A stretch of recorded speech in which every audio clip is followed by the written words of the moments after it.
आप सबको मेरा प्यार भरा नमस्कार। डिस्कवरी ऑफ स्पिरिचुअल इंडिया के इस कार्यक्रम में मैं आपका हार्दिक स्वागत करता हूं।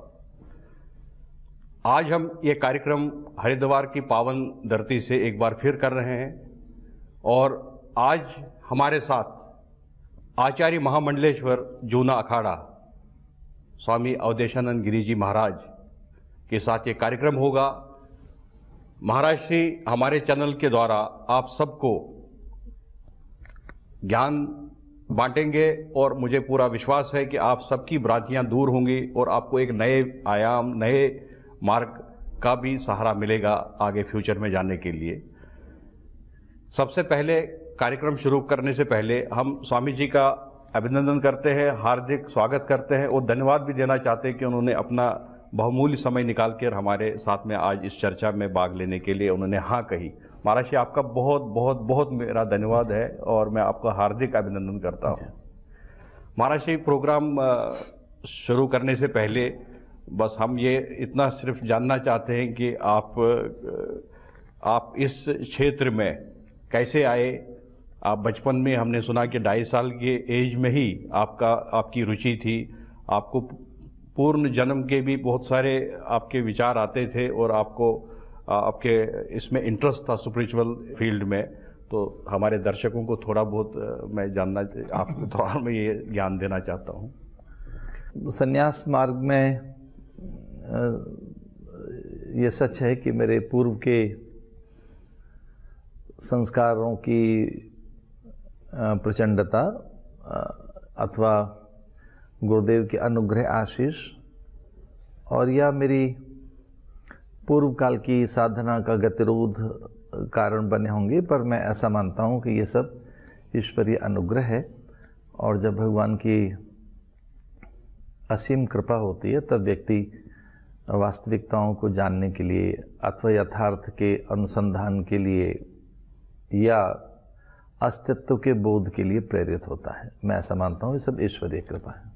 जी महाराज जी, आपके गुरुदेव अवधूत महाराज जी आपके गुरुदेव रहे हैं, तो थोड़ा गुरुदेव के बारे में जानना चाहते हैं। मेरे विद्या गुरु जहाँ से मेरा अध्ययन हुआ वे अब नहीं रहे, लेकिन मेरे वर्तमान में गुरु अथवा मेरे जो मूल गुरु हैं, मेरे सन्यासी गुरु और मेरे आदर्श अथवा जिनसे मैंने पूरे जीवन के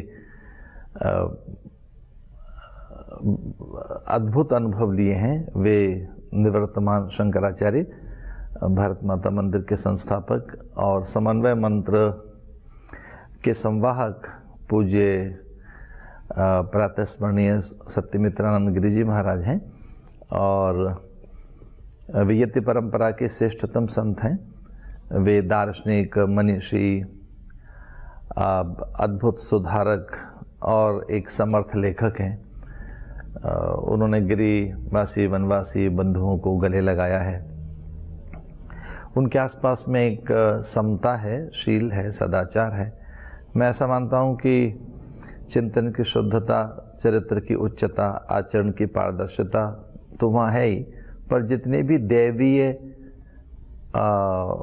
गुण और ईश्वरीय विभूति जो हो सकती है और बहुत अधिक उत्कट रूप में उनमें नित्य विद्यमान रहती है। वे एक समर्थ पुरुष हैं और एक त्रिकालदर्शी योगी और एक ऐसे महापुरुष जो प्राय बहुत दुर्लभ होते हैं इस धरती पर, वो एक ऐसे महापुरुष हैं। महाराज जी, सबसे पहले तो हम आपको बहुत बहुत बधाई देना चाहते हैं कि आपको भारत माता मंदिर का एक नया नेतृत्व करने का आपको सौंपा दिया गया है। तो हमारे उसके बारे में थोड़ा बहुत बता दीजिए कि आप 21 से ही कोई नया वहाँ पर एक नया चार्ज संभाल रहे हैं भारत माता मंदिर के। हमारे गुरुदेव के द्वारा देश विदेश में बड़े कार्य हो रहे हैं। उनके अनेक ट्रस्ट हैं, उनमें एक ट्रस्ट समन्वय सेवा ट्रस्ट भी है और संयोग से वो मुझे उसमें एक न्यासी के रूप में, ट्रस्टी के रूप में मुझे ले रहे हैं, जो मेरे लिए बड़े सद्भाग्य की बात है। पर वो चूँकि वहाँ के परमाध्यक्ष हैं, वे वहाँ के सर्वे सर्वा हैं और उनके नेतृत्व में, उनके मार्गदर्शन में सारी संस्थाएं चल रही हैं। तो ऐसा वहाँ सहसा जाते ही मैं वहाँ का सर्वाधिकारी बन जाऊँगा, ऐसी बात नहीं है। हाँ, उनके आदेश और अनुदेश से वहाँ कुछ सेवा के कार्य अथवा आध्यात्मिक प्रगति में कोई मेरा योगदान हो सके तो मेरा बड़ भाग्य होगा, मेरा सद्भाग्य होगा। पर चूँकि हमारे गुरुदेव का शरीर, उनकी पूरी प्रकृति स्थूल रूप में विद्यमान है, तो और वो चिरजीवी हों, हम सब तो ये अभिलाषा रखते हैं कि वो शतायु हों और उससे भी अधिक उनकी आयु हो।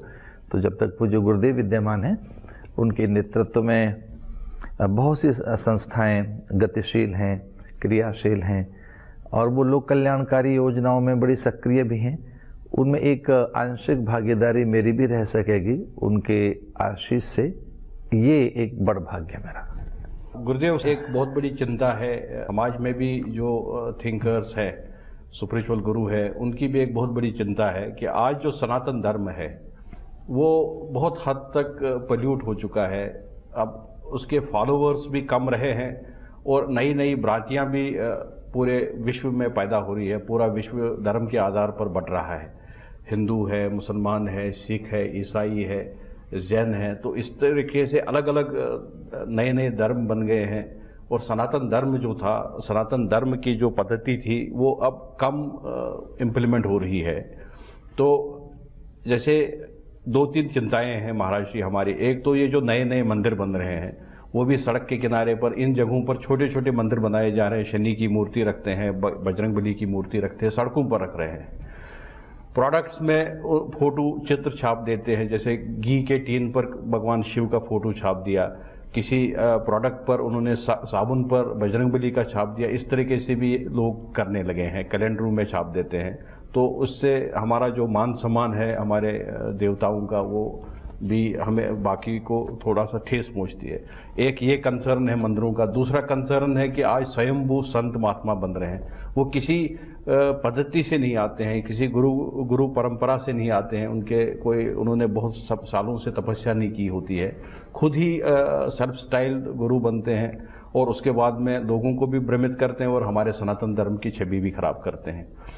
इन दोनों का नियंत्रण बहुत आवश्यक है महाराज जी आज भारत में। तो आप जूना अखाड़े के आचार्य महामंडलेश्वर है और सबसे बड़ा अखाड़ा है हमारे भारत में, तो आप किस तरीके से इस इशू को देखते हैं और कैसे ये इसको रिजॉल्व करने की हम चेष्टा कर सकते हैं महाराज जी? सनातन धर्म एक जीवन पद्धति है और कभी भी धर्म तो प्रदूषित नहीं होता, पर कालांतर में जो उसके अनुयायी हैं वे अगर स्वाभाविकता छोड़ दें, जीवन शैली के प्रति उनमें उपेक्षा या विरति पैदा हो, तो ये अनुयायियों की बात है। पर सनातन धर्म एक ऐसा जीवन जीने का ढंग है और शैली है जो बड़ी वैज्ञानिक है जी। हम सर्वे भवन्तु सुखिनः कहने वाले प्राणी हैं, आत्मवत् सर्वभूतेषु अथवा सर्वभूत है तेरता कहने वाले प्राणी हैं। हमारी दृष्टि में संसार एक कुटुंब है। मैं ये कहना चाहूँगा कि ये विशुद्ध रूप से आर्थिक युग है, भौतिक युग है, पदार्थ का युग है, मूलतः ये बाजार का युग है। जरा समझना होगा कि ये कौन सा युग आया है जी। तो ये युग आया है बाजार का युग और उपभोक्तावादी संस्कृति बड़ी प्रबल है इस युग में। तो ये मैं कहना चाहता हूँ आपके प्रश्न का उत्तर कि ये युग है उपभोक्तावादी संस्कृति का युग। कंज्यूमरिज्म एक टेंडेंसी प्रखर हुई है व्यक्ति के भीतर, वो ग्राहक अधिक बनाए, साधक उसका खो गया है और तात्कालिक लाभ प्रवृत्ति वो चाहता है, इसलिए ये सारी चीज़ें हैं। पर हाँ, मैं कहना चाहूँगा कि ये जो युग है पश्चिमात्य प्रभाव के साथ हम जीवन जी रहे हैं, ऐसा दिखाई दे रहा है भारत में जी। क्योंकि पश्चिम पूरे विश्व को बाजार मानता है और अगर ये देखा जाए कि पश्चिमात्य जीवन शैली में संसार क्या है, तो पश्चिम के दृष्टिकोण में पश्चिमात्य जो सोच है उसमें संसार एक बाजार है और भारत की सोच में संसार एक परिवार है।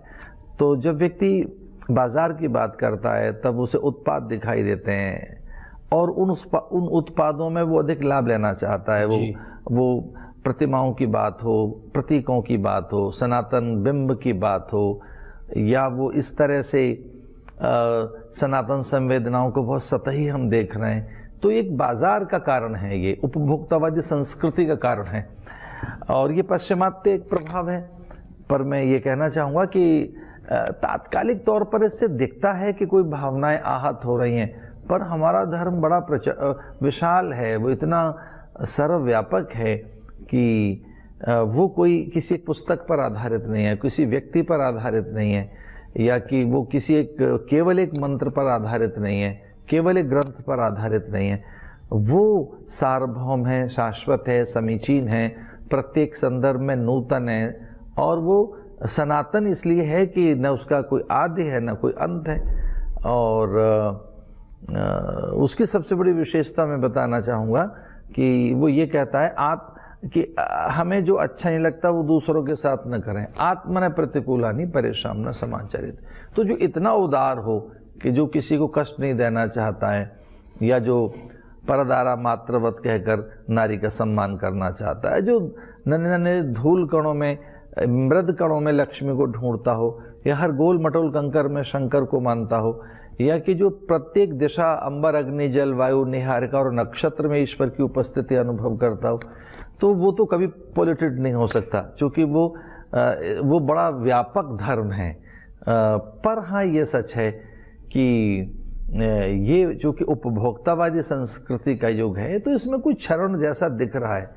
पर मैं एक बहुत ही विनम्रता के साथ बात कहना चाहूँगा कि जो लोग ऐसा कहते हैं कि धर्म खतरे में है, वे थोड़ा ढंग से समझें, धर्म कभी खतरे में नहीं हो सकता, क्योंकि धर्म ईश्वर है और ईश्वर नित्य विद्यमान सत्ता है, ईश्वर सत्य है, और वो धर्म भी ईश्वरीय अंश है और वो ईश्वरीय सत्ता है। एक बात आपने कही मंदिरों की जगह जगह बन जाने की, तो इस पर मेरा कहना यह है कि भले ही मंदिर बने, पर उनकी मान मर्यादा, वहाँ की पूजा चर्या, सेवा सपरिया, अनुष्ठान, अथवा वहाँ जो प्रतिमाएं विद्यमान हैं उनके अनुरूप अनुष्ठान हो, सेवा पूजा हो, और ऐसा हम नहीं कर पाते हैं, तब मंदिर बनाने की इतनी व्याकुलता इस देश में नहीं होनी चाहिए। पहले ही कितने मंदिर हैं, बहुत सारे, कितने मेंटेन भी नहीं हो रहे हैं महाराज जी। हाँ, तो उनके जीर्णोद्धार की हमें चिंता हो,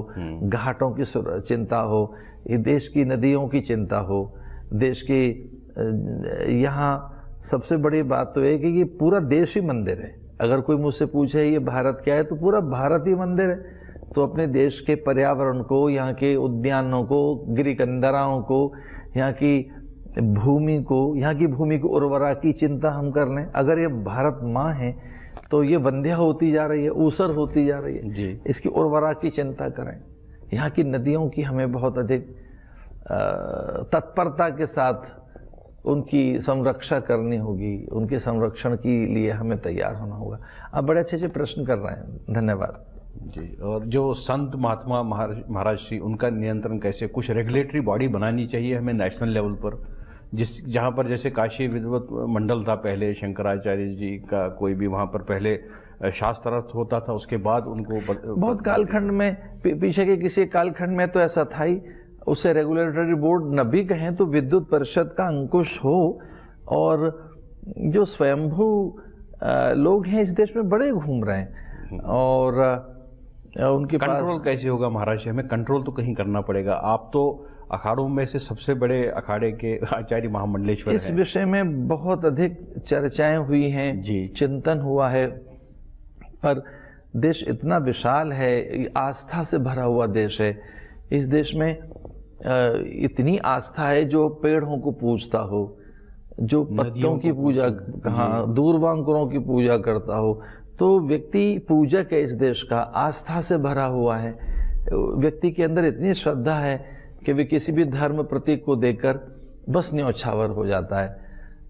पर ये ध्यान रखा जाए कि वेशभूषा, मूल्य, पर्व, परंपराएं, सिद्धांत, नीति ये आहत न हो उन लोगों के द्वारा जो परंपरा से चलकर नहीं आते हैं, और वो इस बात का ध्यान रखें बिल्कुल कि ये ऋषि मुनियों का देश है, ये महापुरुषों का देश है, और इससे बड़ी कोई और बात नहीं होगी कि हम किसी कि आस्था के साथ छल कर लें, वो तो एक प्रकार से बड़ा अपराध है। बहुत बड़ा अपराध है। तो लोगों को भी दिग्भ्रमित कर रहे हैं महाराज श्री।